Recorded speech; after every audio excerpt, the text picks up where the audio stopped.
Yes, Kieran, Prime Minister Anthony Albanese was questioned again this morning on radio about whether his new multi-employer bargaining is compulsory or opt-in, and he couldn't answer.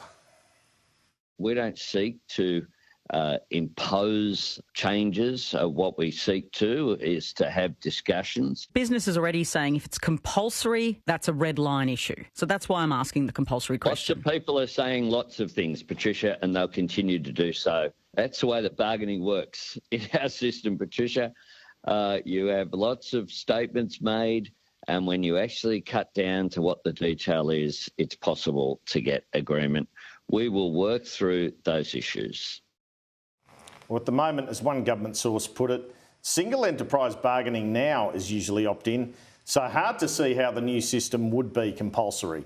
The Shadow Employment Minister, Michaelia Cash, was saying on its Sunday agenda that despite the Senate numbers, the opposition would be fighting this change to multi-employer bargaining every step of the way.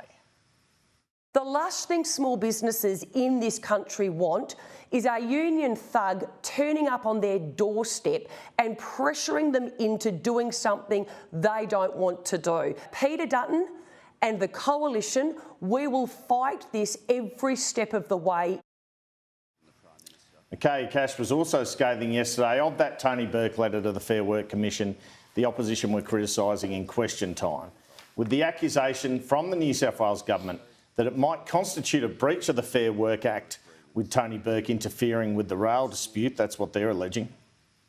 This is without a doubt one of the most concerning things I have seen in the first 100 days of Mr Albanese's government. The role of a tribunal, the role of a court, is to interpret the law as it stands, not as Mr Burke and Mr Albanese would like it to be.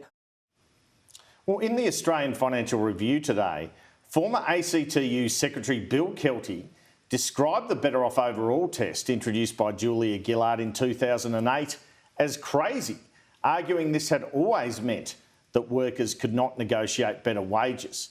Let's have a new test, Bill Kelty says. If unions and employers do agreements, OK. If there is anybody adversely impacted by that agreement, OK. There are means of compensation, a simple system where nobody is worse off. Otherwise, I, as a union leader, can't negotiate. And he went even harder. He said, when you don't have the superannuation guarantee, you defer it, that's going up to 12%. It doesn't go to wages. It was never going to go to wages because the wages system is effed. That's right, effed. Because except for minimum wage earners, you can't bargain anyway. Because Gillard did not fix it up, he says, the system is rooted. Now, excuse my language, I'm just quoting Bill Kelty. One government source agreed with Kelty when they spoke to me this afternoon, describing the current wording of the Fair Work Act as a, quote, disaster. Case decisions from 2015 on had illustrated this, the source says, but Labor could never agree with the Coalition on changing the Act because the Coalition always had a poison pill for workers with any changes that Labor could not accept. So that's quite interesting, isn't it, Kieran? This belief that the Fair Work Act, which of course replaced John Howard's controversial work choices, just wasn't done right by Julia Gillard when she was IR Minister, and that's what they're trying to fix now. Very interesting indeed, that intervention from Bill Kelty particularly. Now,